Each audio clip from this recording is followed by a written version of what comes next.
रुंदमाळा हाती त्रिशूल नेत्री ज्वाळा गजचर्म व्याघ्रांबर कंठी शोभे वासुकी हार भूते वेताळ नाचती भूते वेताळ नाचती हर्षयुक्त उमापती गजचर्म व्याघ्रांबर कंठी शोभे वासुकी हार सर्व सुखाचे आगर मने नरहरी सोनार गजचर्म व्याघ्रांबर कंठी शोभे वासुकी हार पांडुरंगा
मस्तक माझा पायावरी या वारकरी संतांच्या विधानात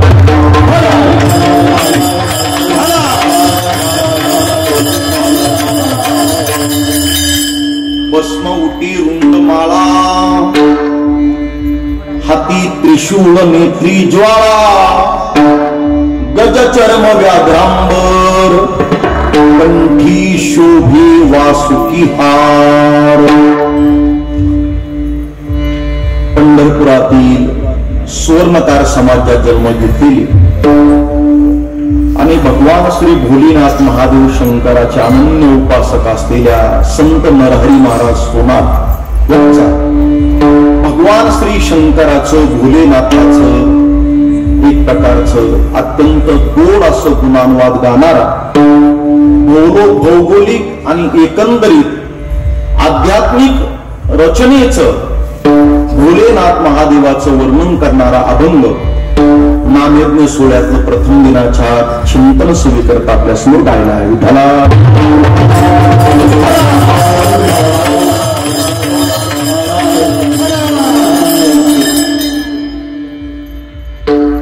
वर्णनाचे दोन प्रकार असतात, एक तटस्थ आणि दुसरं स्वरूप. देवाच्या वर्णना करता या दोनही अंगाचा आपल्याला आधार घेतल्याशिवाय पुढे जाता येणार नाही. एक अंतरंग लक्षण आणि दुसरं बहिरंग लक्षण, एक तटस्थाचं लक्षण आणि दुसरं स्वरूपाचं लक्षण. पांडुरंगाचं वर्णन आपण करायला लागलो तर पंचपदीचा विना घेतला की सुरुवात होती.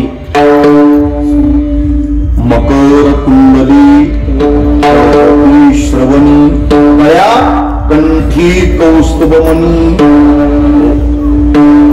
रूप रूप सावळे सुकुमार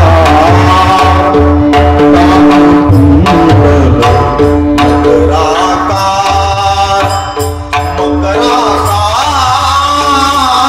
सुकुमार रूप सावळे सुकुमार राजस सुकुमार मदनाचा पुतळा शीतळा तोपदी कस्तुरी मनोरथ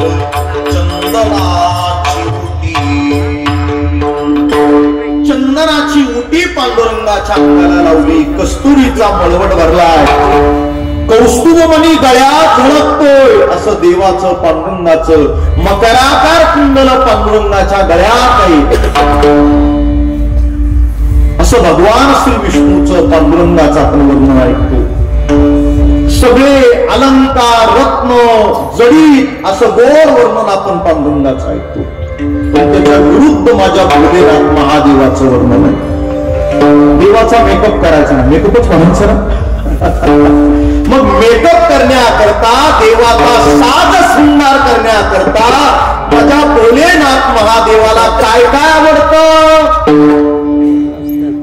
भस्म आवडतो काय आवडतो बोला बोलावा लिंगदेवकर आजारी का काय तुम्ही 8 दिवस पुढे सप्ताहाचा आनंद घ्यायचा आपल्याला भस्म आवडतो कुणाला महादेवाला भोलेनाथाला जाऊन एखाद्याचं सावडायला जरी गेलंच पाहिजे तर सावडायला राखेला म्हणतो आपण त्याला काय म्हणतो राखेला गेलो सावडायला गेलो तरी माणसं लगेच टाकतात आणि लगबगीनं दंगेत हात धुतात आणि घरी आल्यावर 4 वेळा साबणानं हात धुतात काय म्हणतात आम्ही कुठून आलो राखेहून आलो राखेहून तर माझ्या भोलेनाथ महादेवाला साक्षात पंचामृताचा अभिषेक आवडेल न आवडेल माझ्या भोलेनाथ महादेव लिंगेश्वराला भोले बाबाला अभिषेक आणि आवडतो काय तर तो राखेचा नाम चिताभस्माचा आवडतो आपल्या माहिती करता थोडस सांगतो मला लगेच पुढे जाता येईल 12 ज्योतिर्लिंगापैकी एक ज्योतिर्लिंग आहे उज्जैन महाकाल या उज्जैन महाकाल नावाच्या ज्योतिर्लिंगाच्या प्रातःसमयाच्या महापूजेमध्ये भगवान श्री महाकाल भोलेनाथ महादेवावरती रोज ताज्या चिताभस्माचा अभिषेक केला जातो विठ्ठला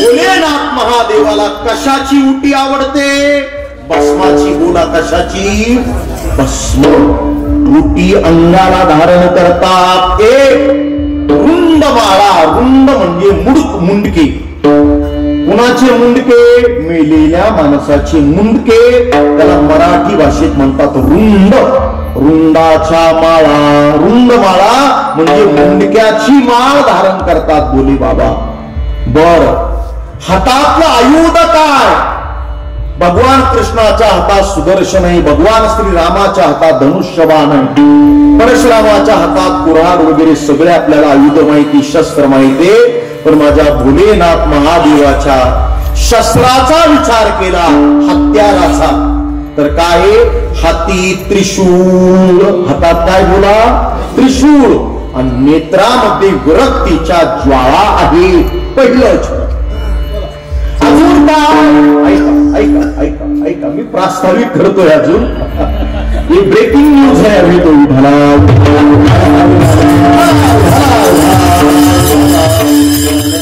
मुख्य समाचार विस्तार से होते हैं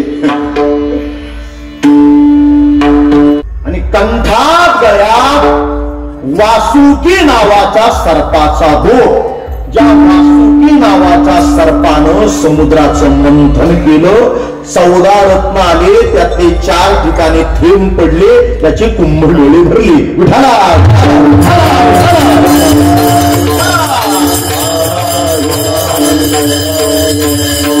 वासुकी नावाच्या सर्पाचा दोर गळ्यात आहे वासुकी नावाच्या सर्पाचा दोर गळ्यात आहे बरं भोलेनाथ महादेवाचा एक प्रकारचा शृंगार केला, सजावट केली, आपल्या भाषेत मिरवत केला आणि महादेवाची यात्रा, शोभा यात्रा, मिरवणूक निघाली. नाचायला कोण कोण गेलं? डीजे वाले, भूते नाचू लागले. कोण नाचताय बोला? भूत. आणि वेताळ नाचू लागले आणि भूत वेताळ नाचू लागल्यानंतर त्याचा आनंद, हर्ष उमेच्या पतीला भोलेनाथ महादेवाला झाला. द्वितीय चरण. अशा त्या भोलेनाथ महादेवाला मी पांडुरंगाच्या विठ्ठलाच्या रूपानं पाहिलं आणि तो सर्व सुखाची आगर आहे म्हणे नरहरी सोनार विठ्ठला.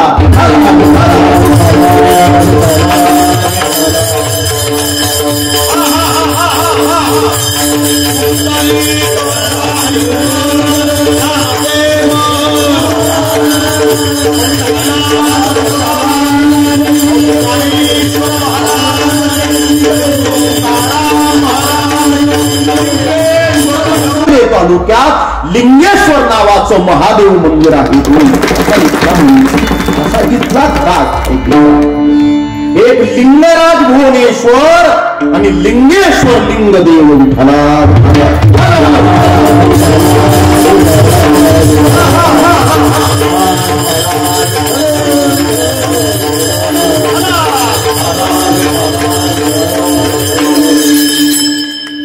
शिवरात्रीचा, महाशिवरात्रीचा पर्वकाल हा भोले बाबाच्या व्रतवैकल्याचं साफल्य देणारा आहे.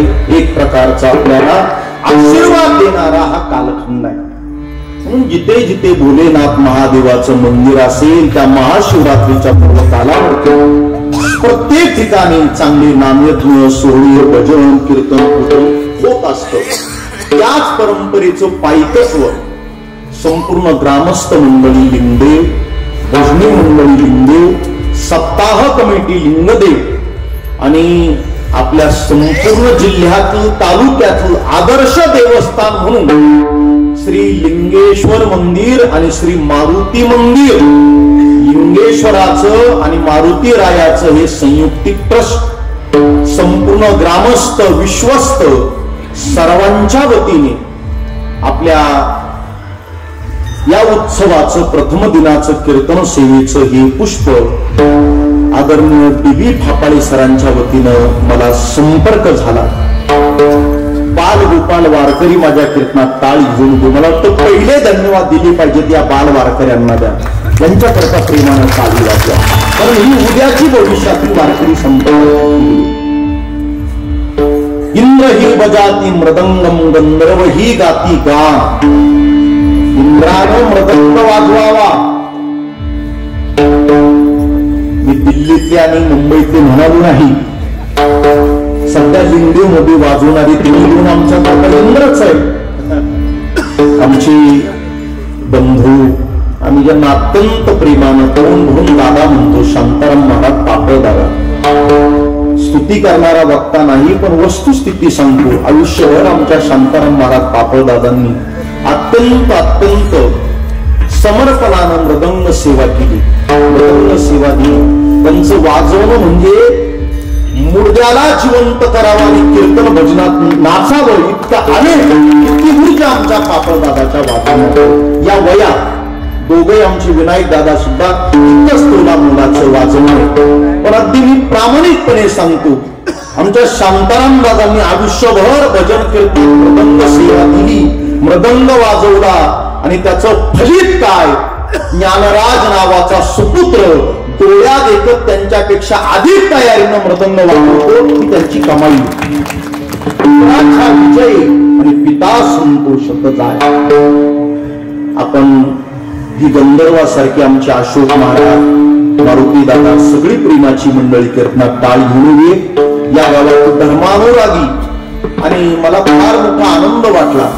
आमच्या सन्माननीय हरिभाऊंनी मला सांगितलं की या गावातून काही मंडळी नर्मदा मैयाच्या परिक्रमेला गेली होती. सर, नर्मदा मैयाचं वैशिष्ट्य आपण अनेक वेळा ऐकलं असेल, ऐकत राहाल. मला अधिक कीर्तनात वेळ घेता येणार नाही, मला अभंग चिंतनाला न्याय द्यायचा आहे. पण उत्तर भारतामध्ये एक प्रमाण आहे, एक सूत्र आहे दत्तुनानं, नर्मदा मैया का कंकर कंकर नाही, नर्मदा मैया का हर कंकर शंकर है, ही श्रद्धा नर्मदा मैयाला गेलेल्याला कळते.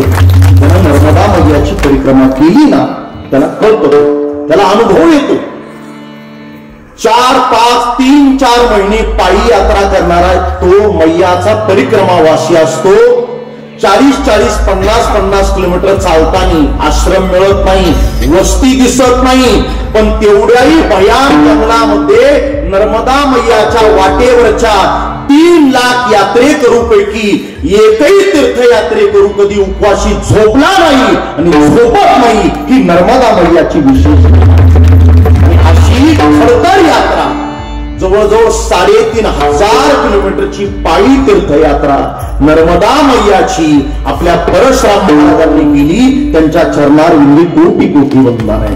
त्या पायाला वंदन, जे पाय नर्मदा मैयाच्या तटाला गेले, त्या पायाला वंदन केलं. आमच्या परमार्थ मार्गाची आमची अत्यंत हृदयाविन्न ज्ञानेश्वरीचे उपासक प्राध्यापक म्हणून सगळे पगार घेतात, नोकरी करतात, विद्यार्थी घडवतात, रोज पाहतो. पण त्याच्याही पलीकडे जाऊन आपण वारकरी कुटुंबात माऊली तुकोबारांच्या महाराष्ट्रात, छत्रपतींच्या महाराष्ट्रात आणि अगस्त्य ऋषींच्या चरण सानिध्यात जन्माला आलोय. विशेषत्वानं प्रातस्मरणीय वैराग्यमूर्ती बालयोगी महाराज ओतुरकर बाबांसारख्यांचं सानिध्य राहिलं घडलं आणि त्याचा प्रभाव परिणाम आपल्या कॉलेजचे सेवानिवृत्त प्राचार्य बाळासाहेब महाराज शेटे सर सुद्धा आज कीर्तनाच्या निमित्तानं आवर्जून उपस्थित आहे. आपण लिंडवकरांनी जरा टाळी वाजून त्यांचं स्वागत करा. उद्या परवा त्यांची सेवा आहेच आहे. टाळी या करता, कारण ते नेते नाही, पुढारी नाही, ते ज्ञानेश्वरीचे उपासक आहे. विठ्ठला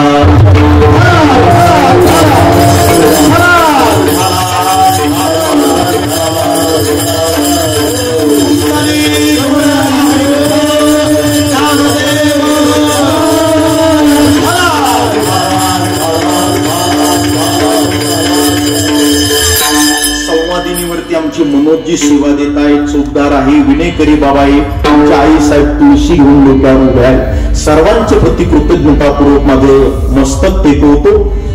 अर्धा मिनिटाचा वेळ नाही म्हणून आपला घेतो, पण कारणे आहे, योग्य आहे म्हणून घेतला पाहिजे. मला येतानीच आमच्या हरिभाऊंकडनं माहिती मिळाली की आमच्या देवस्थानचा प्रतिवर्षाला होणारा जो सगळा बदल आहे, त्या बदलातील या लिंगेश्वर देवस्थानचे नवीन पुनर्नियुक्तीचा अध्यक्ष पदाचा भार आणि उपाध्यक्ष पदाचा भार सर आणि कानवडे दादा या दोन्ही उपाध्यक्ष आणि अध्यक्ष महोदयांना या धर्म व्यासपीठावरून शुभेच्छा प्रदान करतो. सर्व नवनियुक्त त्यांच्या ट्रस्टींना शुभेच्छा प्रदान करतो. 11 वाजेपर्यंत कीर्तन चिंतन करायचे. प्रेमानं हातानं टाळी वाजवा, मुखानं भजन करा. विठ्ठला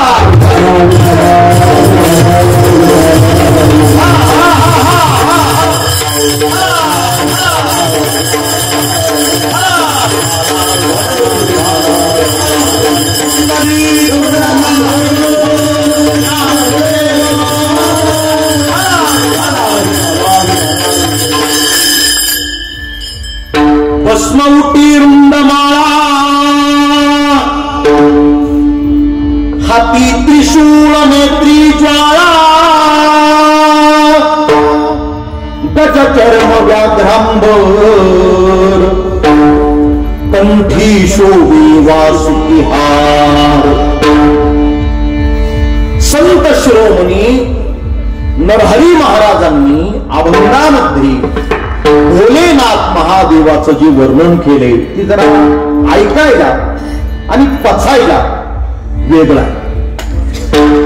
एखाद्या माय माऊलीनं गळ्यात चांगली 10-20 तोळ्याची चप्पल, हार, अजून कुठला नेकलेस वगैरे घातला तर सगळ्या माय माऊल्या एकत्र येतात. काय भावानं घेतला, कुठल्या दुकानात घेतला, किती टक्के जीएसटी लागला, बिलात काही कमी केलं का, मजुरी किती लागली, असं विचारतात का नाही? बघता काय गुलाबजाम सारखे डोळे करून माझा आपल्या आवडीचा विषय तो. अगदी 15 किलो जरी सोनं गळ्यात घातलं तरी माय माऊलीला त्याचा थकवा आणि ओझं वाटणार नाही. चांगल्या गोष्टी गळ्यात घातल्या, चांगल्या गोष्टी अंगावर लिहिल्या तर त्याचं सगळीकडे कौतुक होईल, त्याचा आनंद वाटेल. या जगाचा विधाता देव देव देव देव सगळेच आहे, पण भोलेनाथाला शंकराला महादेव म्हणतात. काय म्हणतात? बोला महादेव.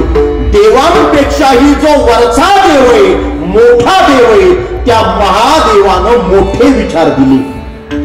काय मोठा विचार दिलाय?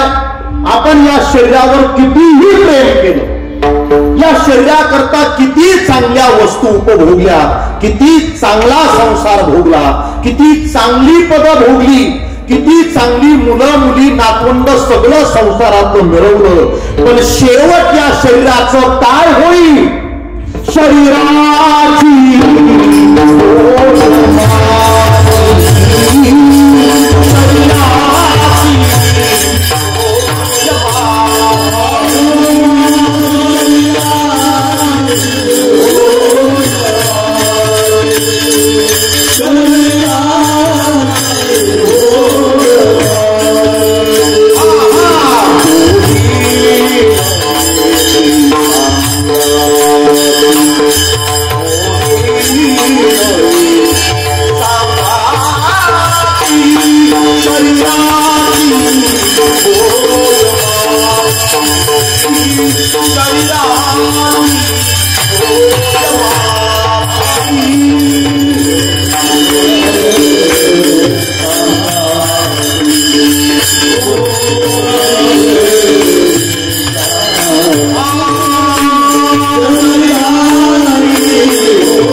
अवघी नाते खोटी, अंती जाणे मसनवटी.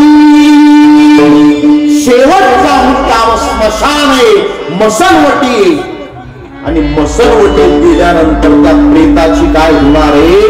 राख होणार आहे, भस्म होणार आहे, माती होणार आहे. काय होणार आहे? बोला.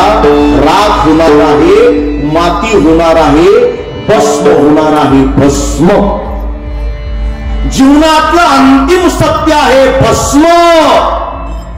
आपण जर कधी गाणगापूरला गेलेत का कोणी? हात करता बरं जरा.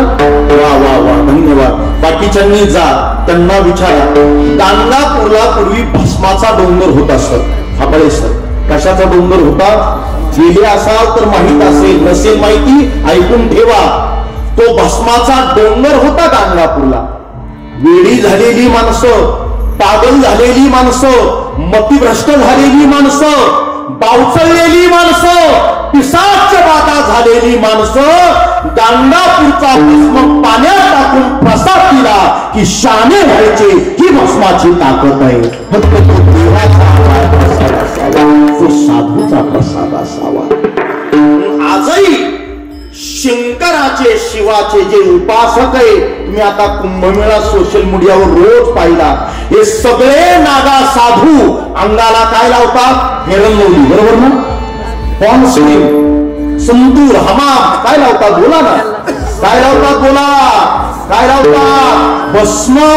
या भस्मामध्ये जगाच्या पाठीवरची सगळ्यात मोठी ऊर्जा आहे, ताकद आहे. विठाला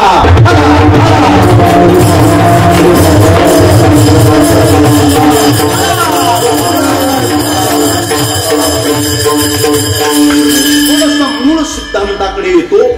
आपले 3 देवांचं आपल्याला सूत्र माहिती आहे. ब्रह्मा, विष्णू, महेश. बोलत चला. लिंगदेवला बोलतात ना, घरचे महाराज बोलत चला, टेन्शन घेऊ नका. ब्रह्मा, विष्णू, तिसरे महेश. या 3 देवांचे 3 स्वतंत्र डिपार्टमेंट आहे, काम आहे. प्रत्येकाचं काम वेगळं असतं. शिक्षक असतो, त्याला शिक्षकानं वर्गावरती जाऊन पाठ घ्यावा. एखादे क्लेरिकलला असतील, त्यांनी लिखाण पठण करावं. दुसरे एखादे शिपाई असतील त्यांनी 45 मिनिटांनंतर बेल वाजवावी आणि जे मुख्याध्यापक असतील त्यांनी संपूर्ण शाळेचं संयोजन नियोजन बघावं. प्रत्येकाला ज्याच्या त्या खुर्चीला प्रत्येकाचा स्वतंत्र कार्यभाग आहे. तसं ब्रह्माजीचं, विष्णूजीचं आणि महेशजीचं या तीनही देवांचं डिपार्टमेंट स्वतंत्र आहे आणि काम स्वतंत्र आहे. ब्रह्माचं काम आहे जगाला उत्पत्ती करणं, जगाला जन्म देण्याचं काम ब्रह्माकडे. ब्रह्मदेवाचं काम आहे उत्पत्ती, सांभाळण्याचं काम आहे विष्णू आणि लय नाम नाश मरण ठरवण्याचं काम आहे महेशाकडे. ब्रह्मा, विष्णू, महेश उत्पत्ती, स्थिती, लय, जनरेटर जी, ऑपरेटर ओ, डिस्ट्रॉयर टी. या संज्ञेला इंग्रजीमध्ये म्हणतात जीओडी, गॉड. गॉड म्हणजे देव. पर्वती बैसका संदावी, समुद्रे रेखा मुलांगावी, पृथ्वीया भूते भावी ही आज्ञा माझी. जगाच्या पाठीवरचं झाडाचं पान सुद्धा त्याच्या सत्तेशिवाय हलत नाही. वृक्षाची पान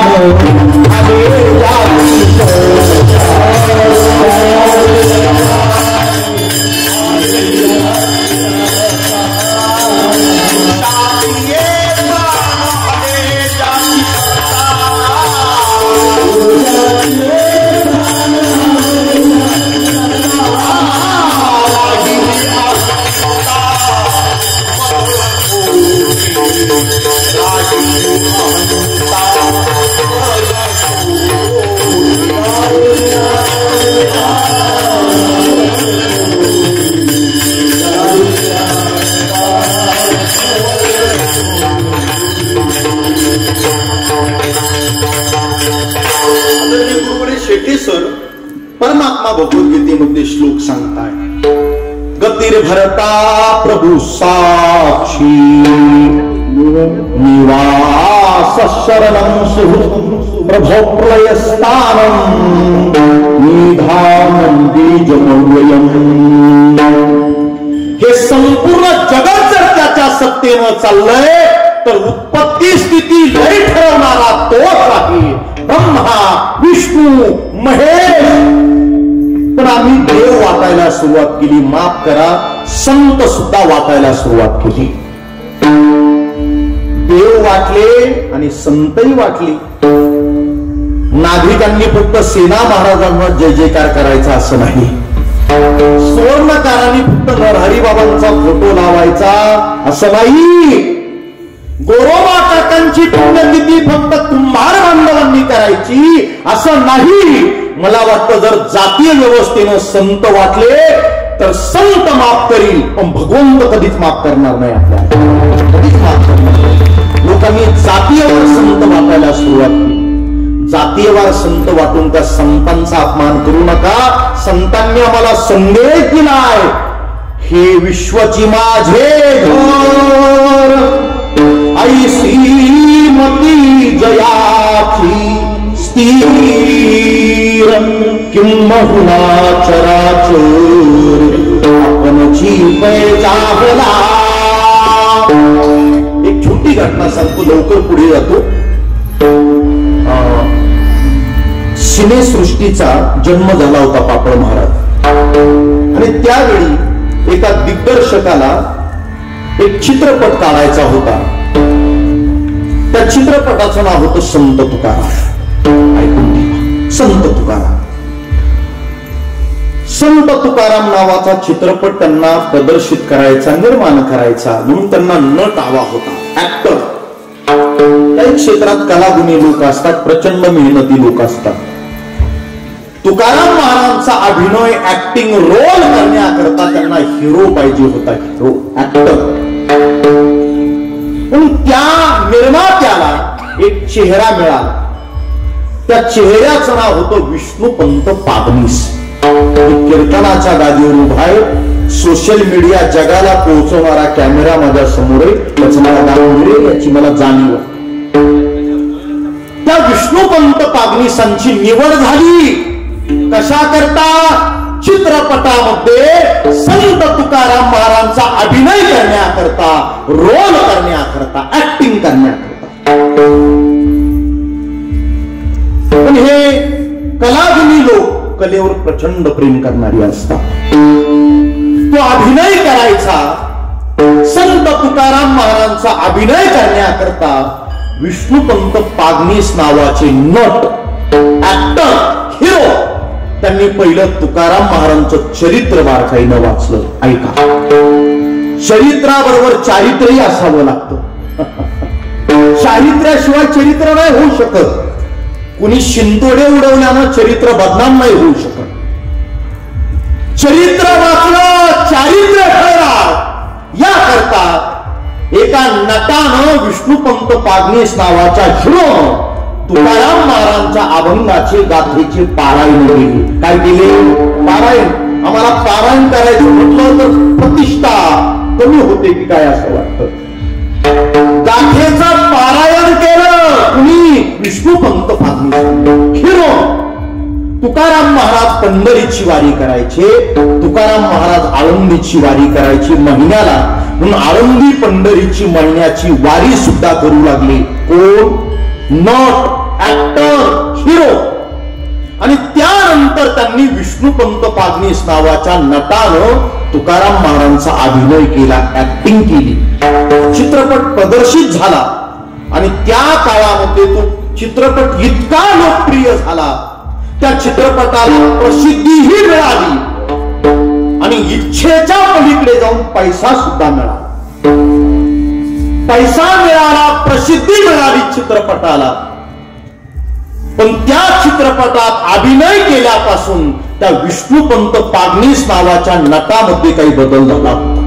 ऐका, मी गोष्ट सांगत नाही, खात्री करा. आणि खात्री जर करण्याकरता अधिक माहिती हवी असेल तर सद्गुरू गुगल महाराजांना विचारा. नवीन सद्गुरूंचं नाव आहे सद्गुरू गुगल महाराज की जय. कळलं तर पहा. पुढे जाऊ, जरा 5Gचा काळ आहे, पुढे चला. तर विष्णुपंत पागनीसांनी तुकाराम महाराजांचा ऍक्टिंग रोल अभिनय केल्यानंतर गळ्यात ती जी तुळशीची माळ होती ती पुन्हा काढली नाही, ती गळ्यात तशीच सलामत ठेवली. तुकाराम महाराजांचा ऍक्टिंग अभिनय रोल केल्यानंतर तुकाराम महाराज जसे 17 बारबंदी घालायची, कमरेला पंचा धोतर गुंडाळायचे आणि डोक्याला फेटा मुंडासह गुंडाळायचे, तसाच पेहराव त्या विष्णुपंत पागनीसांचा तसाच राहिला. ऐका, गोष्ट सांगत नाही, दंतकथा सांगत नाही. आणि त्या विष्णुपंत पागनीस नावाच्या नटाच्या मुखात रात्रंदिवस रामकृष्ण हरी, रामकृष्ण हरी, रामकृष्ण हरी हे भजन सुद्धा सातत्यानं बसत राहिलं. चित्रपट प्रदर्शित झाला, पैसा मिळाला, प्रसिद्धी मिळाली, सगळं झालं. आणि त्यानंतर त्यांचं मानधन पॅकेज घेऊन ते निर्माता महोदय गेले, आवाज दिला, पंत महाराज तुमचं मानधन घेऊन आलोय. पैशाची भरलेली थैली होती, ती थैली पागनीसांच्या समोर ठेवली, विष्णुपंत पागनीसांच्या. पंत महाराज तुम्ही संत तुकाराम महाराजांचा अभिनय ऍक्टिंग रोल केला, चित्रपट लोकप्रिय झाला, त्याचं मानधन देणं राहिलं होतं, तेवढ्या मानधनाचा स्वीकार करा, मानधनाचा स्वीकार करा. ऐका, जवळ असं लाकूड पडलेलं होतं. पंतांनी ती लाकूड हातात उचललं आणि विष्ठा दूर लोटावी. काय लोटावी? विष्ठा दूर लोटावी, विष्ठा दूर लोटावी असं पंतांनी लाकडाने ती पैशाची थैली दूर लोटली. ही गोष्ट सांगत नाही. त्या निर्मात्याला वाटलं पंतांना पॅकेज पैसे कमी पडले की काय.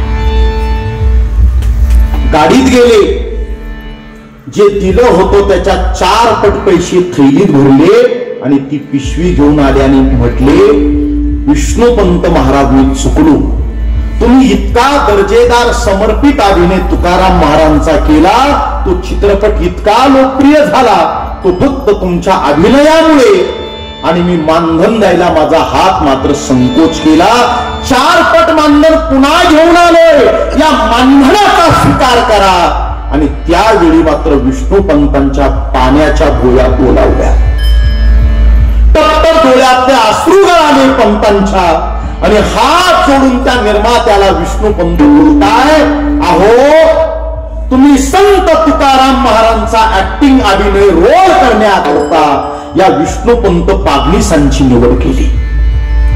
या विष्णुपंत पागनीसांनी अभिनय करण्याकरता तुकाराम महाराजांचं चरित्र वाचलं, तुकाराम महाराजांचे अभंग गाथा वाचली, तुकाराम महाराजांचं भजन केलं, तुकाराम महाराजांचं कीर्तन केलं, तुकाराम महाराजांची आळंदीची पंढरीची वारी केली. आणि हे तुकाराम महाराजांचा अभिनय करता करता मी जगलो. आणि ते सगळं करता करता आज या विष्णुपंत पागनीसाच्या आत पंत नाही, तुकाराम महाराज नावाचा संत प्रगट झालाय. पंत पंत राहिला नाही, तुकाराम महाराज नावाचा संत माझ्या आत संचारला आहे. मला वाटतं या अवस्थेपर्यंत जाणं म्हणजे भस्म करणं. अवस्था लावून गेला, व्यवस्था पाहू नका. तो 25 लाखाच्या की 50 लाखाच्या गाडीत येतो, किती 2 तास चुटकुले सांगतो, किती मनोरंजन करतो, किती हजार मोजून येतो, हा विषय गौण नाही. व्यवस्था पाहू नका, अवस्था पहा. अवस्थाला होऊन गेला अजून काल रे, पडिले दूरदेशी, पडिले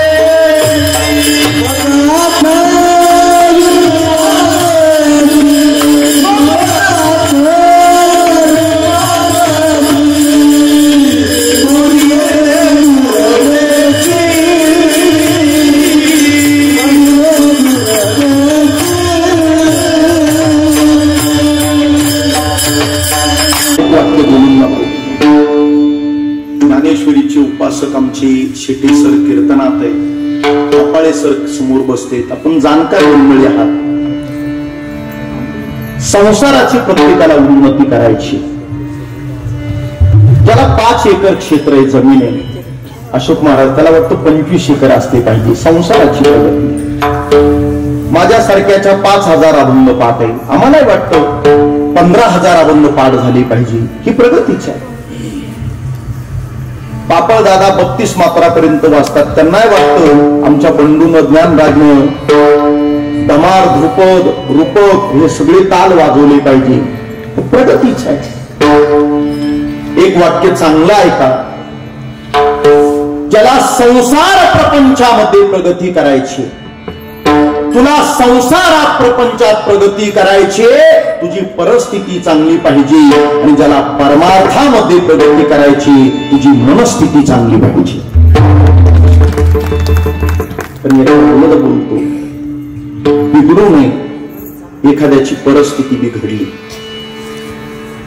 बापाची 20 एकर आहे, बापाची 20 एकर आहे, आणि मुलगा वाईट खाणारा, मुलगा वाईट पिणारा, वाईट ठिकाणी संध्याकाळी पडणारा जन्माला आला, आणि 20 एकरातली 18 एकर विकली. परिस्थिती बिघडली की संसार बिघडला.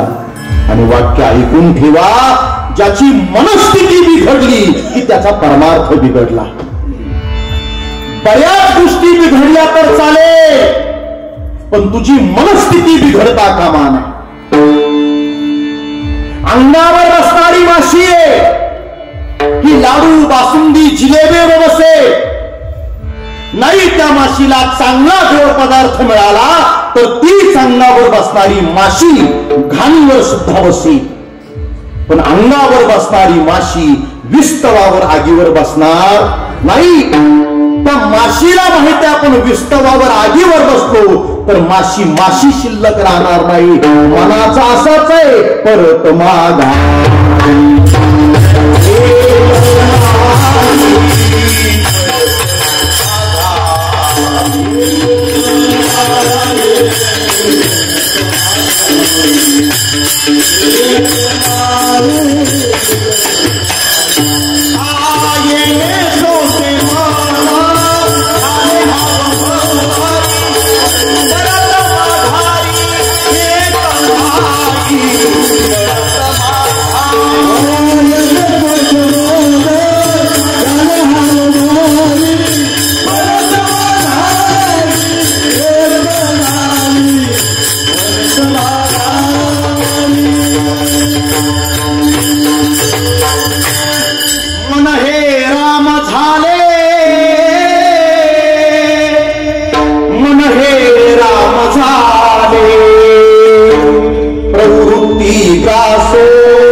प्रत्येकाच्या आत काय आहे?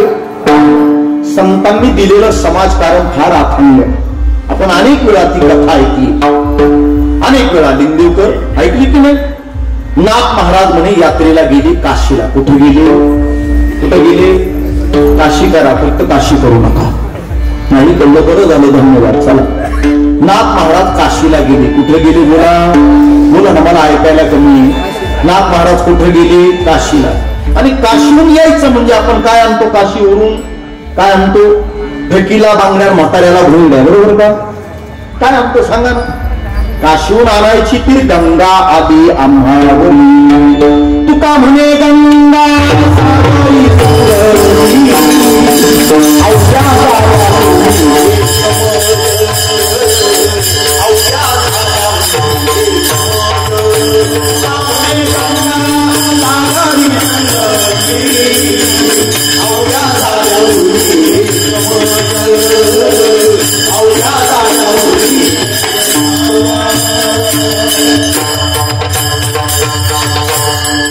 गंगोत्री पासून ते गंगासागरापर्यंत वाहणाऱ्या गंगेचं गंगाजल आपण आपल्या घरी आणतो. काशीहून गंगाजल आणलं. गंगाजल त्या काळात काही विमानाचा प्रवास, रेल्वेचा प्रवास, आपल्या हरिभाऊंची ट्रॅव्हल्स कंपनी काही नव्हतं. काय होतं? पायी तीर्थयात्रा. मग नाथ बाबांनी पायी यात्रा केली. हजारो किलोमीटरची पायी यात्रा करून गंगाजल आणलं. काय आणलं? गंगाजल. आणि वाळवंटात तरफडणार नाथ बाबांनी गाढव पाहिलं. काय पाहिलं? कथा माहित आहे, मला त्यातला भाव मांडायचा. वाळवंटात तरफडणार एकनाथ महाराजांनी गाढव पाहिलं. आपणही रोज गाढव पाहतो. तरफडणारे, मरण यातना सहन करणार गाढव एकनाथ महाराजांनी पाहिलं. साधूचं हृदय, संताचं हृदय किती कोमल असतं. वाळवंटात तरफडणार गाढव पाणी मिळालं नाही तर मरणार. सोबतचे लोक गंगेची कावड खांद्यावर घेऊन चालले. नाथबाबांनी कावडीचं पाणी खाली उतरलं आणि गंगाजल घटा घटा गाढवाच्या मुखात टाकलं. बाकीचे सगळे हुशार मंडळी, शेंडी जाणण्यातली तज्ञ मंडळी म्हणू लागले, अरे हा ब्राह्मण नाथा, ब्राह्मण कुलात जन्म घेऊन गंगाजल आणलं आणि गंगेचं पाणी वेड्यानं गाढवाला पाजलं. गाढवाला पाजलं. नाथबाबांनी दिलेलं उत्तर कदाचित असेल, कदाचित ते गंगाजल मी एखाद्या महादेवाच्या पिंडीवर घालून महादेवाचं पंचामृताचं स्नान करण्याकरता माझ्या आयुष्यात आणखी 4 डोंगरात काशी यात्रा केली. गंगाजल मी घेऊन येईल, पण आज काशीहून गंगेचं आणलेलं गंगाजल जर मी गाढवाच्या मुखात टाकलं नसतं तर मंदिरातला महादेव सुद्धा माझ्यावर रागावला असता.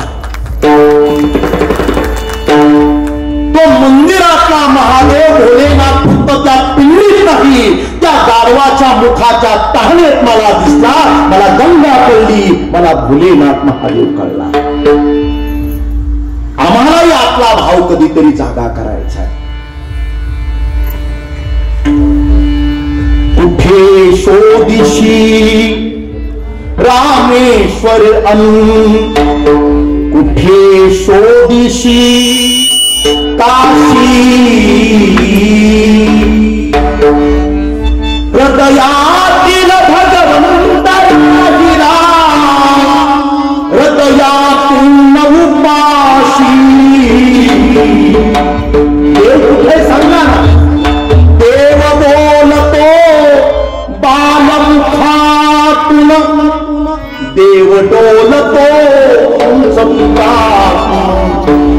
कधी हो मी देव भिकारी, अन्नासाठी आर्त पुकारी.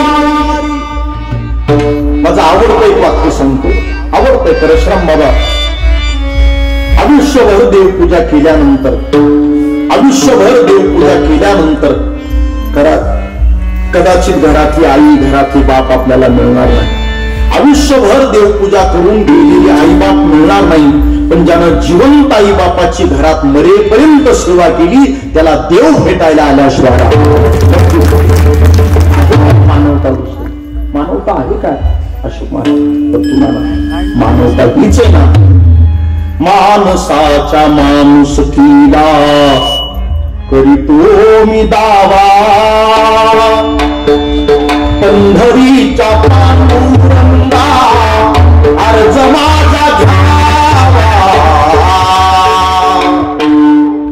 हा आपलाही अर्ज देवानं स्वीकारावा. इतकं चांगलं देवासमोर ताक मानेनं जाता इतकं येईल असं जगलं की आपल्याला भस्म करायला. भस्माची ओटी देव लावतात.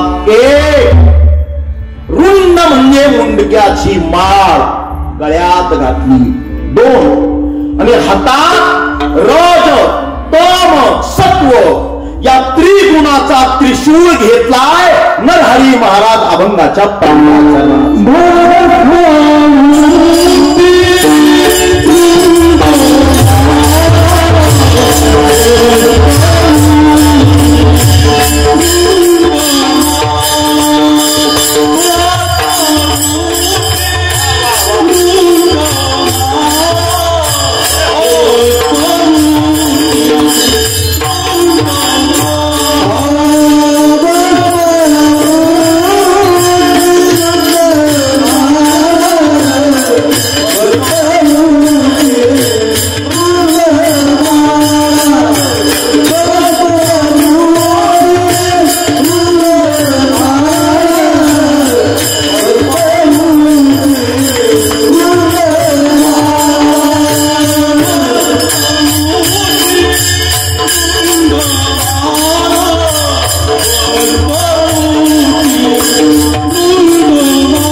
हाती त्रिशूळ नेत्री ज्वाळा,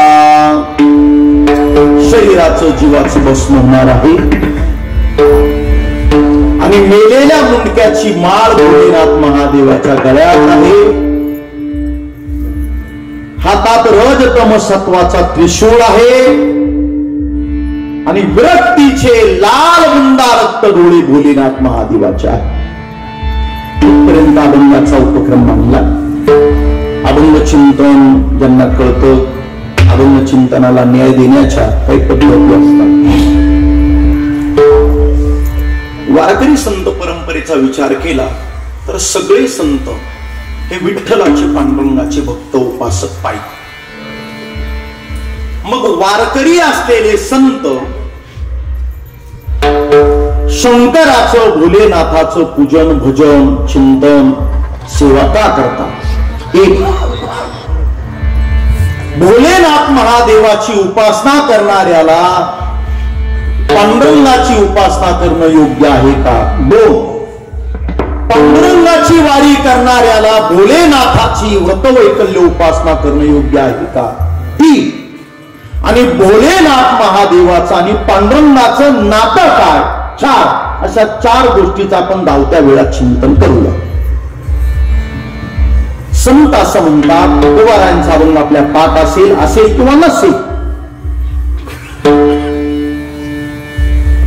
साखर आणि गोडी वेगळी आहे का? साखर वेगळी आणि गोडवा वेगळा असं होईल का? नाही. जिथं साखर आहे ती अर्थात कशी असणार आहे? गोड आहे. आणि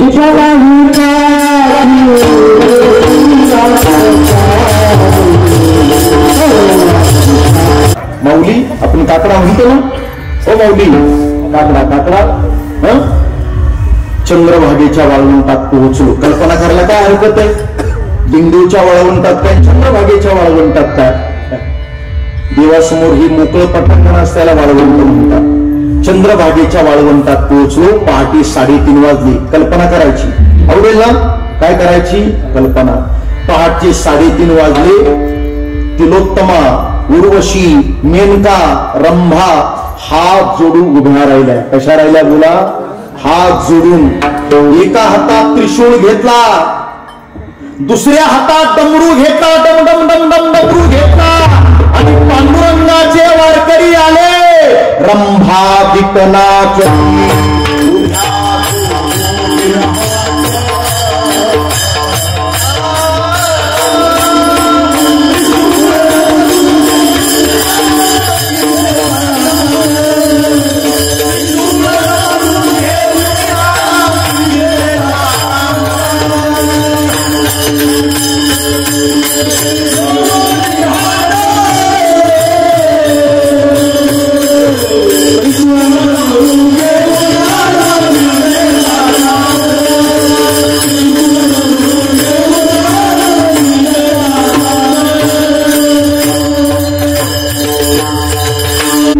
समयाला होणाऱ्या महापूजेमध्ये पंचामृत वगैरे स्नान झाल्यानंतर, अभंग स्नान झाल्यानंतर देवाच्या पायावर तुळशी दल वाहतात. तुळशीची पानं ऐका, हे कमी ऐकायला मिळेल, कुठे ऐकायला मिळेल न मिळेल, पण पांडुरंगाची महापूजा पंढरपुरात होताना पांडुरंगाच्या मस्तकावर, डोक्यावर मात्र बिल्वदल म्हणजे बेलाचंच पान वाहतात.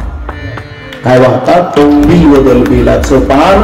भगवान श्री पांडुरंगानं, भगवान श्री शंकरजी भोलेनाथ महादेवाला लिंगाच्या रूपानं मस्तकी धारण केलंय.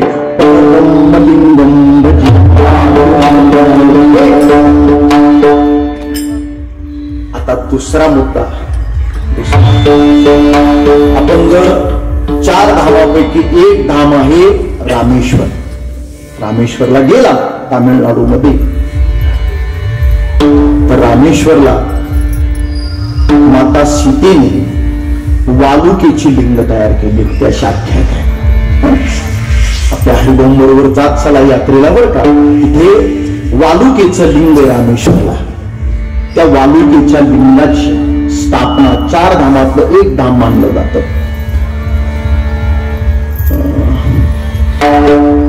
खूप चांगला मुद्दा सांगतो. जनाबाई महाराज गंगाखेडच्या नामदेवरायाची दासी, आयुष्यभर पांडुरंगाच्या ओरीत भजन करणारी जनाबाई. करी जरी केरभरी चक्रपाणी 15वी दासी नामदेवरायाच्या कुटुंबातली जनाबाई. या जनाबाईला विचारा त्या दोघाचं नातं काय, शंकराचं आणि रामाचं. राम म्हणतोय शंकर माझा देव आहे, आणि भोलेनाथ महादेवाला विचारा, अहो भोले बाबा, अहो लिंगेश्वर महादेव. 2020 दादा पुढच्या वेळेस नेक्स्ट एपिसोड. हे राम 5 मिळवा 16 आणि 5 21. या 21 अंकाची दुप्पट करा. 21 दुने 42 आणि या 42 अंकाला 8ने भागा. 8 पंचे 40 वार उकार मकार एकत्र आले की जगाच्या पाठीवरचा ओम नावाचा महामंत्र जन्माला येतो. आणि ओम नावाच्या महामंत्राच्या जपानं तो सर्व सुखाच्या आग्रापर्यंत पोहोचतो. समारोह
चांगला पोहोचवला तर साऊंड सिस्टीम तर पद्धत आली आपल्याला समाधान वाटलं. बहुत बढिया, छान, खुश आहे मी.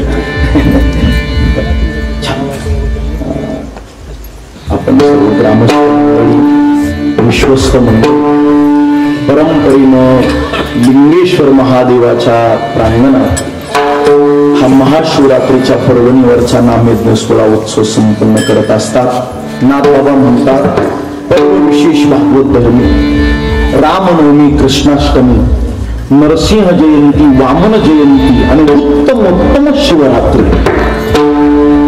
कदाचित 24 एकादशी नाही एखाद्या धरता आल्या, धरू नका असं नाही, धरल्याच पाहिजे, पण कदाचित 24 एकादशी धरता आल्या नाही. राम जन्माचा उपवास घडला नाही, कृष्ण जन्माचा उपवास घडला नाही, नरसिंह जन्माचा उपवास घडला नाही, वामन जन्माचा उपवास घडला नाही. अगदी राक्षसासारखं त्याचं जगणं असेल, पण अशा राक्षसी वृत्तीच्या माणसानं सुद्धा महाशिवरात्रीचं व्रत आणि उपवास केला तर सगळ्या व्रताचं पुण्य मिळतं. ही महादेवाची व्रत. आणि अशा बलाढ्य व्रताच्या पर्वकालावरती, शिवरात्रीच्या पर्वकालावरती आशुतोष महामृत्युंजय भगवान श्री लिंगदेवाच्या, लिंगेश्वराच्या या पवित्र प्रांगणातला हा नामयज्ञ. ग्रामस्थ मंडळी प्रत्येकाचा, सर्वांचा सहयोग सहकार्य मोठाच आहे, पण कुणीतरी आधिपत्य असावं लागतं. आणि मी स्तुती करत नाही, पण अगदी प्रामाणिकपणे माझ्या अंतकरणातलं वाक्य बोलतो. परमश्रद्धे आदरणीय डीबी फापाळे सरे असं व्यक्तिमत्व या देवस्थानला मिळालेलं आहे. कदाचित खिशातले लाख रुपये गेले तरी चालतील, पण लिंगेश्वराचा 1 रुपया खिशात येणार नाही ही दखल घेणारे देवानं दिलेलं माझं सगळं आयुष्य हे लिंगेश्वराच्या सेवेकरता आणि लिंगेश्वराच्या विकासाकरता हे त्यांच्या जीवनाचं व्रत आहे. या सेवेच्या रूपानं सगळ्या गावाची देवाची सेवा करताय. भगवान श्री परमात्म्यानं आपल्या सर्वांना, लिंगेश्वरानं उदंडायू आरोग्य प्रभूनं प्रदान करावं.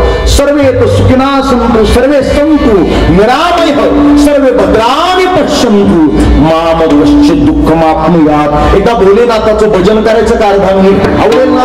नक्की वेळेत येईल का? एकदा हात वर करा बरं बाबा. वा, धन्यवाद. आता शूटिंग मध्ये शूटिंग घ्या. ओम नमः शिवाय. ओम नमः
त्याचा आपल्या वागण्यावर, वर्तनावर परिणाम होतो. तसंही अखंड ज्ञान सप्ताह ही एक शाळा आहे. तुमची आमची जडणघडण याही वयात होत असते. माझं वय 74 आहे, तरी मी अजून सुद्धा शिकतोय. आणि दरवर्षी जे क्षणाला जे नवीन नवीन चांगलं पाहायला मिळतं, ऐकायला मिळतं, अनुभवायला मिळतं, ते आपलं मन आपोआपच स्वीकारत असतं आणि आपल्याला एक वळण मिळत असतं. त्या वळणामुळे दुसऱ्याला सुख मिळत असतं. आपल्यामुळे दुसऱ्याला होणारा त्रास हा कमी होत असतो. आणि म्हणून अखंड अण्णांचा सप्ताह ही एक शाळा आहे. या शाळेमध्ये संतांचे विचार आपल्याला कीर्तनाच्या रूपाने, प्रवचनाच्या रूपाने, पारायणाच्या रूपाने, हरिपाठाच्या रूपाने, गाथा भजनाच्या रूपाने, काकड्या भजनाच्या रूपाने आपल्याला संतांचे विचार हे फार मोठं चिंतन करून ते विचार मांडलेले असतात. ते विचार आपल्यापर्यंत पोहोचवण्याचं काम या कीर्तनामधून, प्रवचनामधून अतिशय सोप्या भाषेत या ठिकाणी करण्याचं काम असतं. आणि ते आपण कधी नरहरी सोनारांचा कधी अभंग आपण कधी वाचला असता का? वाचला असता तर तो आपल्याला कळाला असता का? त्याचा तपशील आहे, बारकावे, त्याचा आशय आपल्याला समजला असता का? नाही. मग आपण या ठिकाणी वेळ देऊन या ठिकाणी येऊन बसलात. जरी सारे गावकरी इथं नाही, जरी संख्या कमी आहे, तरी तुमच्या रूपाने तुमच्या कुटुंबावर हा संस्कार तुमच्याकडून नकळत होणार आहे. लक्षात ठेवा. तुमच्या शेजाऱ्यावर सुद्धा होणार आहे, तुमच्या गल्लीतल्या माणसांवर सुद्धा होणार आहे आणि तुमच्या गावकऱ्यांवर सुद्धा होणार आहे. हा संदेश तुम्ही इतरांपर्यंत नकळत घेऊन जाणार आहात हे लक्षात ठेवा. तेव्हा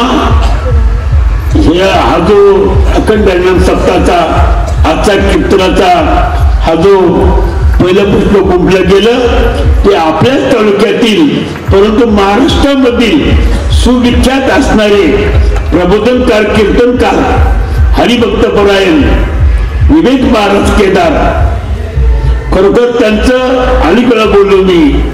महाराजांचं प्रत्येक शब्द खरोखर फार विवेकपूर्ण आहे. खऱ्या अर्थानं ते विवेक महाराज आहेत. आणि पाठीमाग मी या कोणतरी शांताराम महाराज बापा त्यांना बोललो, केदार महाराज मागे गेले होते केदारेश्वरला, म्हणजे केदारनाथला, आणि परतही गेले. महाराजांचं आडनाव सुद्धा केदार आहे, म्हणजे केदारनाथाचा त्यांचा सुद्धा काहीतरी संबंध आहे असं मला वाटतं. महाराज अजून सुद्धा केदारनाथला जाण्याची शक्यता आहे. मला सुद्धा केदारनाथला जायचं होतं, परंतु आता तो रस्ता चढणं शक्य नाही.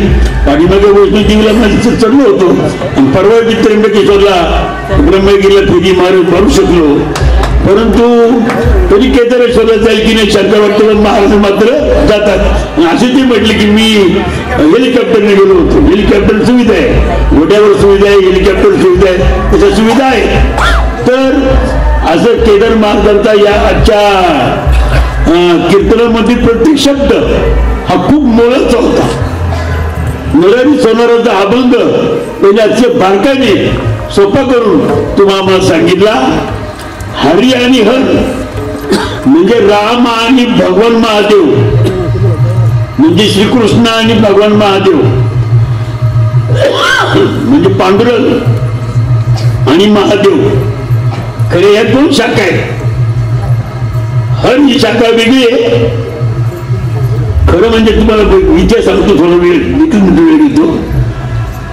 हर म्हणजे महादेव हा खरा मूळ भारतीयांचा देव आहे, मूळ भारतीयांचा देव महादेव. आणि हरी म्हणजे पांडुरंग हा आर्यांचा देव आहे. आर्य म्हणजे परदेशातून आलेले, वायव्येतून आलेले आर्य, आर्यावर्तातून आलेले त्यांचा देव आहे. आणि महादेव हा द्रविडांचा देव आहे, म्हणजे खऱ्या भारतीयांचा देव आहे. रावण हा द्रविड होता, लक्षात ठेवा. आपण सुद्धा द्रविडच होतो पहिले, परंतु आर्य आणि द्रविड यांच्यामध्ये नातेगोती संबंध तयार झाला. नंतर शंकर तयार झाला. तुम्ही आम्ही आता आर्य नाही राहिलो, द्रविड नाही राहिलो, आता आपण भारतीय झालो. थोडक्यामध्ये आर्य आणि हरांचा शंकर झाला, संबंध आला, म्हणून आर्य आणि हर ही एकच आहे असं महाराजांनी यांच्या अभंगातून सोपं करून सांगितलं. तेव्हा आपले लिंगदेवचे लोक खरी कशाचे भक्त आहेत? महादेवाची, लिंगेश्वराची. आणि आपण ही आपली भक्ती मनोभावे केली पाहिजे. मंदिरात गेल्यावर मंदिरात जाऊन दर्शन घेतलं पाहिजे. दर्शन करताना आपण विनम्र भावनेने शुद्ध अंतकरणाने आपण देवाचं दर्शन घेतलं पाहिजे आणि सद्बुद्धी आपण परमेश्वराकडून आपण मागितली पाहिजे. म्हणजे आपल्या वर्तनातून आपल्या वागण्यातून निश्चितपणे चांगला बदल झाल्याशिवाय राहणार नाही. महाराजांनी या अपंगातून खूप चांगल्या तऱ्हेने तुम्ही आम्हाला मार्गदर्शन केलं आणि महाराज कीर्तनासाठी वेळेवर उपस्थित राहिले आणि महाराजांचं प्रत्येक कीर्तन महाराज जरी आपल्या अकोला तालुक्यातले जरी आहेत परंतु झी टॉकीजवर झीच्या अनेक मालिकांवर महाराजांची कीर्तनं अनेक वेळा झालेली तुम्ही आम्ही पाहिलेली ऐकलेली आहेत. फार सुश्रावित कीर्तन असं महाराजांचं. तसंच अशा प्रकारचं झालं. मी महाराजांना लिंगदेव गावाच्या वतीने धन्यवाद देतो आणि त्यांना शाल आणि श्रीफळ देऊन महाराजांचा सत्कार करतो. आपल्या गावचे कार्यकर्ते हरिभक्तपरायण नामदेव मारुती कानवडे त्यांनी पुढे यावं. नामदेव हे आमच्या महाराज हे आमच्या गावचे प्रमुख गाडीवान आहेत. फार भाग्यवान गाडीवान आहेत आणि बैलाचा वाढदिवस साजरा करतात दरवर्षी. आणि आमच्या लिंगेश्वर त्र्यंबकेश्वर दिंडीचे रथचालक आहेत. अशा प्रकारे त्यांचा परिवार आहे. महाराजांना अजून श्रीफळ आले भाऊ पटकन. त्याचप्रमाणे इतर गावांचे सुद्धा पाहुणे आलेले या ठिकाणी सर्वच येतात. नागापूरचे आहेत, अल्लाईचे आहेत, वेदखुरचे आहेत, चिदवडचे आहेत, दुप्प्याचे शेरगावचे सुद्धा आहेत. परंतु अकोले कॉलेजचे प्राध्यापक ज्यांचं प्रवचन 3-4 दिवसांनी आपल्या अखंड सप्ताहामध्ये आहे पण आज सुद्धा ते आलेले आहेत. अकोले कॉलेजचे प्राध्यापक हरिभक्तपरायण बाळासाहेब महाराज शेटे हे सुद्धा या ठिकाणी आलेले आहेत आणि त्यांचे माझे सुद्धा पंचवर्षे संबंधित योगायोगाने. माझा मुलगा डॉक्टर जो आहे तो त्यांच्या घरात राहतोय कारखाना रोडला.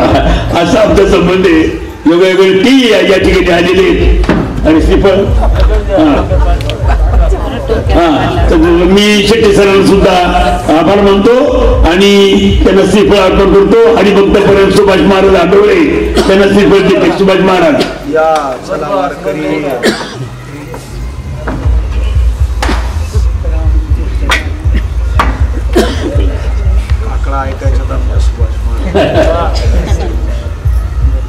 सुभाष महाराज सध्या मुंबईला असतात पण सप्ताहाकरता खाचीत आले.